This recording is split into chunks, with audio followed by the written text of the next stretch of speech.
नमस्कार. आज आपण या भागामध्ये टिळकांच्या सामाजिक सुधारणेविषयी दृष्टिकोन या विचाराचा आढावा घेणार आहोत. तत्कालीन समाज व्यवस्थेमध्ये टिळकांपूर्वीही बऱ्याचशा विचारवंतांनी समाज सुधारणेचे तत्वज्ञान मांडले होते, परंतु टिळकांनी सामाजिक सुधारणेऐवजी महत्त्व दिले ते राजकीय सुधारणांना. कारण टिळकांचं असं म्हणणं होतं की सामाजिक सुधारणा घडल्या म्हणजे त्यामधून आपोआप राजकीय सुधारणा घडतील, हे तत्वज्ञान टिळकांना कदापि मान्य नव्हतं. त्यांच्या मते आपण जर सामाजिक सुधारणा करण्याचा अधिकार किंवा जो काही सामाजिक सुधारणा करण्याचा जो काही हक्क आहे हा जर ब्रिटिश शासनाला दिला तर यामधून प्रामुख्याने दोन बाबी घडतील. त्या म्हणजे कोणत्या?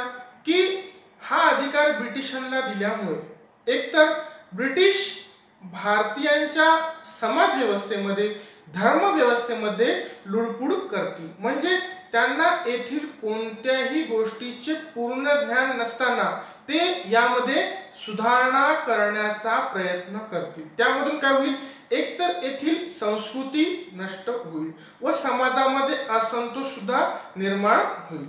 आता दुसरे म्हणजे आपण जर सामाजिक सुधारणा करण्याचा अधिकार ब्रिटिशांना दिला तर काय होईल की एकतर हे भारतीयांना अपमानास्पद वाटेल, कारण येथे जे काही समाज व्यवस्था आहे, येथील जे काही रूढी प्रथा परंपरा आहे ह्या केवळ भारतीयांमध्ये किंवा हा भारतीयांचा अभिमान आहे, ही भारतीयांची संस्कृती आहे व या संस्कृतीबद्दल परिपूर्ण माहिती नसलेल्या व्यक्तीला किंवा देशाला यामध्ये सुधारणा करण्याचा अधिकार देणे म्हणजे आपण कुठेतरी यामध्ये असफल ठरलो. हा दृष्टिकोन कदापि येथील जनतेला मान्य होणार नाही असं टिळकांचं प्रामुख्यानं म्हणणं होतं. त्यामुळे टिळकांनी आपल्या सामाजिक सुधारणेमध्ये प्रामुख्याने जो काही अग्रक्रम दिला, जे काही महत्त्व दिलं ते दिलेलं आहे राजकीय सुधारणांना.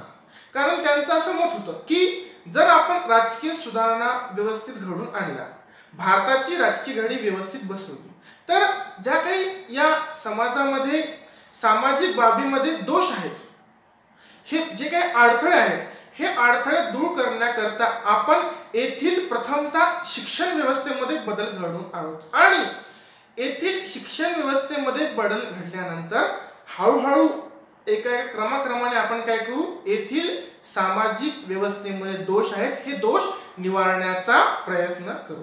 तर चला आज आपण आढावा घेऊया टिळकांच्या सामाजिक विचारांचा. आता टिळकांच्या सामाजिक विचारामधील पहिला मुद्दा की अस्पृश्यता नष्ट करणे. टिळकांनी आपल्या उभ्या आयुष्यामध्ये कधीही अस्पृश्यता बाळगली नाही.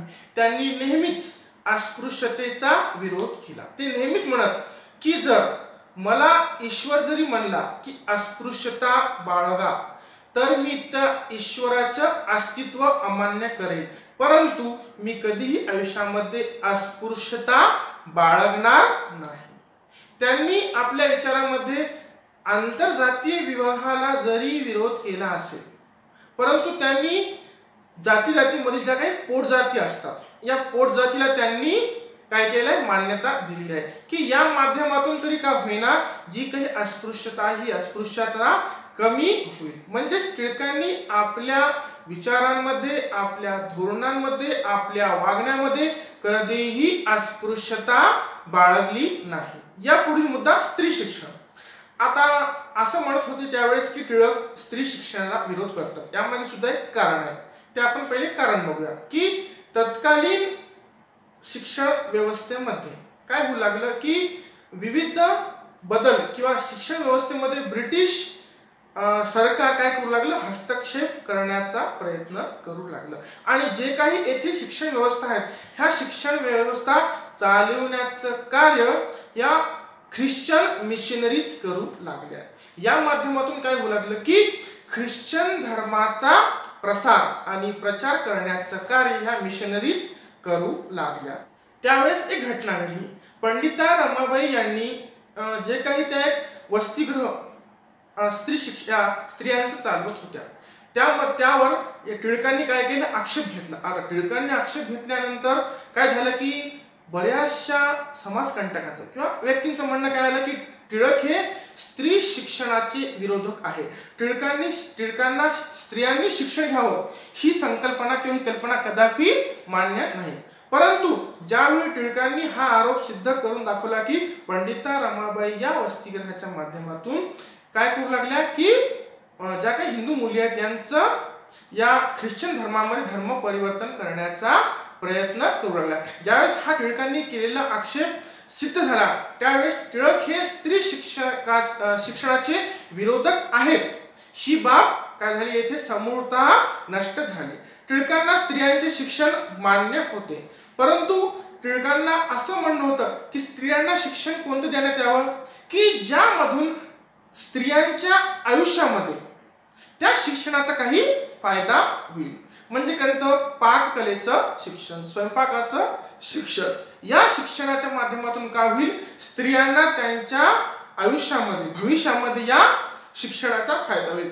त्यामुळे टिळक हे स्त्री शिक्षणाचे विरोधक नव्हते, तर ते स्त्री शिक्षणाचे पुरस्कर्तेच होते. यानंतरचा मुद्दा काय आहे की शासनाचा सामाजिक हस्तक्षेप हा टिळकांना अमान्य होता. टिळकांचं म्हणणं काय होतं, आपण जर आपल्या समाजामध्ये सुधारणा करण्याकरता जर ब्रिटिशांना मान्यता दिली किंवा ब्रिटिश शासनास मान्यता दिली तर काय होईल, याविषयी जो काही कायदा आहे ब्रिटिश शासन करेल, त्याची अंमलबजावणी करण्याचं कार्य कोण करेल, ब्रिटिश शासन करेल. आता पुढे समजा या समाजामध्ये काही संघर्ष निर्माण झाले तर हे संघर्ष सोडवण्याकरता आपणाला जे काही अधिकार आहेत हे अधिकार सुद्धा कोणाला द्यावे लागतील, ब्रिटिश न्यायालयाला द्यावे लागतील. यामधून काय होईल की एकूणच येथील सामाजिक व्यवस्थेमध्ये ब्रिटिशांच्या सत्तेची जी पाळेमुळे आहेत ही पाळेमुळे घट्ट होत जातील. म्हणून टिळकांनी शासनाला सामाजिक सुधारणा करण्याचं अमान्य केलेलं दिसून येते.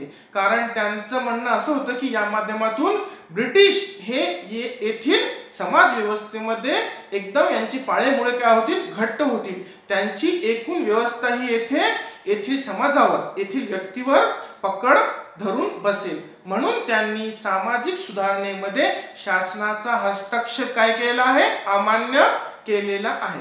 आता या पुढील मुद्दा, परक्यांचे अनुकरण म्हणजे सुधारणा नव्हे. आता येथे एक बाब आपण प्रथमतः स्पष्ट करूया की आपण एखाद्या व्यक्तीचं अनुकरण करणं म्हणजे आपण त्या गोष्टीमध्ये परिपक्व होत असतो का, नाही.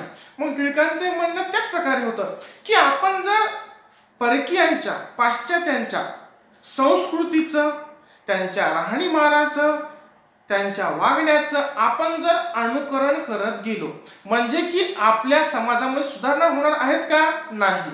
टिळकांचं म्हणणं हेच होतं की आपण जर अशा प्रकारचं अनुकरण म्हणजे आपण समाजामध्ये कोणत्याही प्रकारच्या सुधारणा करत नाही. कारण कोणाची कॉपी केल्यानं आपण तसेच बनू ही संकल्पना अयोग्य गोष्टीवर उभी आहे. आता दुसरं म्हणजे काय, आपण जर त्यांचं अनुकरण करू म्हणजे आपण आपली संस्कृती आपल्या हाताने काय करू, खराब करू किंवा आपल्या संस्कृतीचा आपोआप लोप पावत जावे. याहून आपण समृद्ध होणार नाही. तर जो काही आपला भारत अखंड आहे या अखंड भारताचे या अनुकरणामुळे काय होतील, तुकडे होतील. त्यामुळे टिळकांनी पाश्चिमात्यांच्या अनुकरणाला सुद्धा विरोध केलेला आहे किंवा हे अनुकरण म्हणजे सुधारणा नसून केवळ आणि केवळ काय आहे, आपण आपल्या हाताने आपल्या संस्कृतीचा लोप करणं आहे. आता यानंतरचा मुद्दा, राजकीय स्वातंत्र्याला प्राधान्य.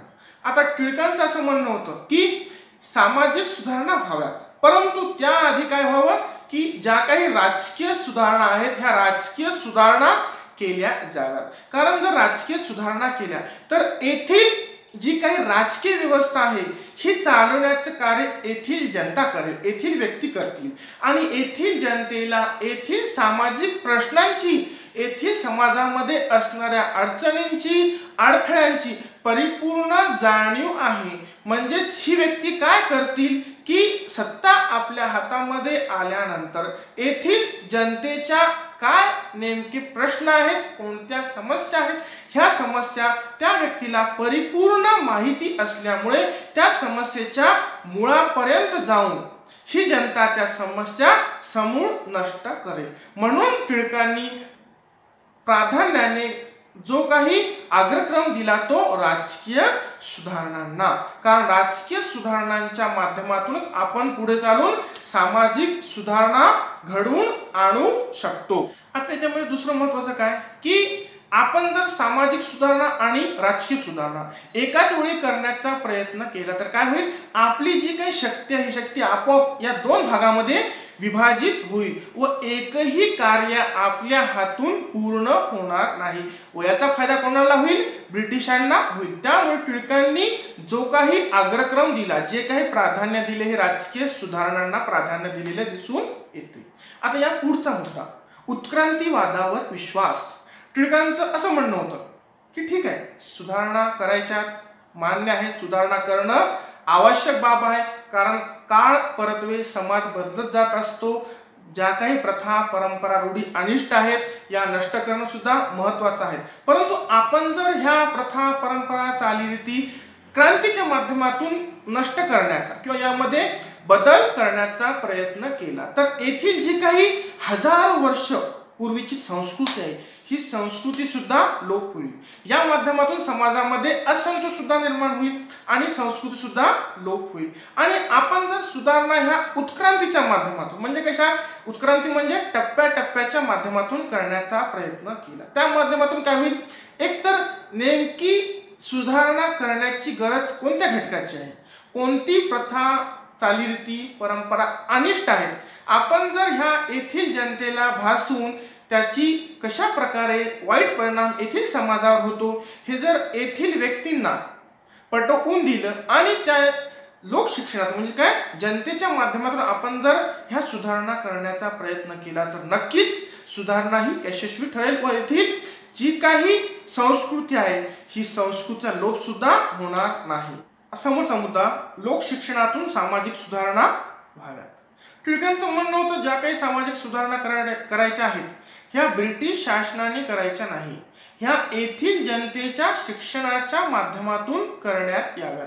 कारण ज्या काही चलत आलेले रीतिरिवाज आहेत, प्रथा परंपरा आहेत, याच्यामध्ये व्यक्ती आणि समाज या दोघांचा समन्वय आहे आणि यामध्ये जर सुधारणा करायची असेल तर ती सुधारणा जनतेला शिक्षण देऊन, जनतेला त्या गोष्टीची परिपूर्ण माहिती देऊन, त्यांच्यामध्ये त्या दृष्टीविषयी, त्या गोष्टीविषयी त्या प्रकारची दृष्टी निर्माण करून जनतेला त्या प्रकारचं परिपूर्ण शिक्षण देऊन त्या माध्यमातून जर आपण सुधारणा केली तर काय होईल, जी काही आपण सुधारणा केलेली आहे त्या सुधारणेविषयी एकतर जनतेच्या मनामध्ये आपुलकी राहील आणि तुम्ही जर ब्रिटिश कायद्याच्या माध्यमातून जर सुधारणा केली तर जो काही येथील जनतेचा रोष आहे हा रोष ब्रिटिश शासनात ओढून घेईल. कारण कोणत्याही समाजामध्ये जर एखाद्या शासनाने किंवा एखाद्या व्यक्तीने लुडबुड करण्याचा प्रयत्न केला तर तेथील जनता नक्कीच त्याविषयी रिॲक्ट होईल. आपल्या भावना दुखावल्या, आपल्या समाजामध्ये इतर शासनाने हस्तक्षेप केला म्हणून त्यांना त्याविषयी अपमान वाटेल. म्हणून ज्या काही सुधारणा आहेत त्या सुधारणा या लोकशिक्षणामधून केल्या जाव्यात. यानंतर काय होतं की सुधारकांचा व्यवहार, हा मुद्दा. आता बघा की तत्कालीन समाजामध्ये काय होऊ लागलं की एखादा समाज सुधारक तत्वज्ञान चांगलं मानू लागला की सती विवाहाचा कायदा अयोग्य आहे, बालविवाहाचा कायदा अयोग्य आहे, विधवा विवाह झाले पाहिजेत असं तत्वज्ञान नक्की मांडू लागला. समाजाच्या दृष्टीने हे तत्वज्ञान चांगलंही होतं, परंतु ज्यावेळी विधवा विवाह करावेत, आता ही गोष्ट जर त्या समाज सुधारकाच्या घरामध्ये एखादी विधवा असेल आणि त्या विधवेचा विवाह करावा असं जर म्हटलं तर तो सुधारक काय म्हणू लागला, नाही नाही माझ्या घरातील विधवेचा विवाह करायचा नाही. म्हणजे समाज सुधारक काय करू लागले की दोन प्रकारच्या म्हणजे तत्व आणि सिद्धांत किंवा व्यवहार आणि सिद्धांत यामध्ये फरक करू लागले. बोलायचं एक आणि करायचं एक, म्हणून टिळकांना तत्कालीन अशा सुधारकांच्या व्यवहारावर सुद्धा आक्षेप होता. त्यांचं म्हणणं होतं असं करणं योग्य नाही. जर मी एखादी गोष्ट सांगतो तर त्या गोष्टीची सुरुवात मी स्वतः माझ्यापासून, माझ्या घरापासून, माझ्या गल्लीपासून, माझ्या जिल्ह्यापासून करावी, तरच ती सुधारणा योग्य रीतीने संपूर्ण समाज काय करेल, ऍक्सेप्ट करेल किंवा संपूर्ण समाजामध्ये ती सुधारणा घडून येईल. या पुढील मुद्दा, मद्यपानाला सक्त विरोध. टिळकांनी मद्यपानाला जोरदार विरोध केलेला आहे. आता मद्यपान बंद करायचं, आपण जर सरकारला विनंती अर्ज केला की सरकारला म्हटलं तत्कालीन व्यवस्थित की तुम्ही हे मद्यपान जे होत आहे, दारूची जी दुकाने आहेत ही दुकाने बंद करण्यात यावी, परंतु सरकार असं करणार नाही. कारण काय, कारण या मद्यपानामधून, दारू विक्रीमधून सरकारला मोठ्या प्रमाणामध्ये कर प्राप्त होत होता, म्हणून सरकार या विरोधी कायदा करण्यास मागे पुढे पाहत होते. यामधून समाजामध्ये मोठ्या प्रमाणात असंतोष निर्माण होऊ लागला.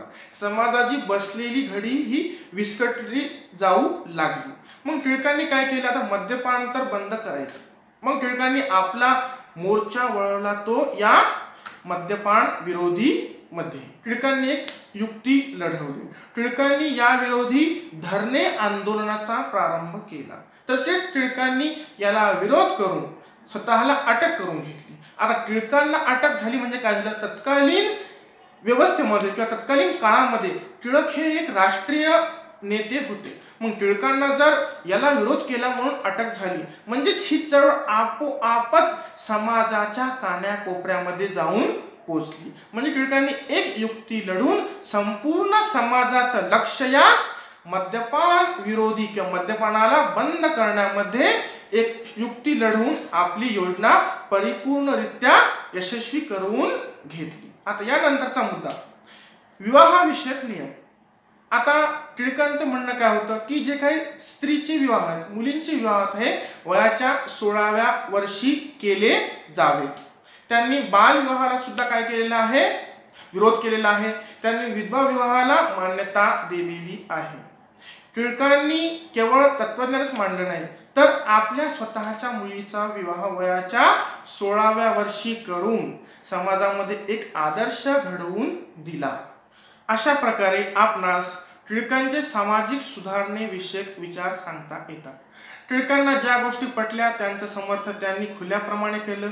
टिळकांना अमान्य होत्या त्या गोष्टींचा विरोध सुद्धा त्यांनी खुल्या मनाने केलेला दिसून येतो. टिळकांवर सामाजिक सुधारणाविषयी काही आक्षेप तत्कालीन समाजामध्ये घेतले असतील, परंतु हे आक्षेप काळाच्या मर्यादेनंतर खोटे ठरले. टिळकांनी आपल्या सामाजिक सुधारणेच्या तत्वज्ञानामध्ये त्यांनी अग्रक्रम दिला तो शेवटपर्यंत राजकीय सुधारणांना. टिळकांचा सामाजिक सुधारणांना विरोध कधीही नव्हता, फक्त त्यांनी आपल्या या सुधारणेमध्ये अग्रक्रम दिला तो फक्त राजकीय सुधारणा प्रामुख्याने दिलेला दिसून येतो.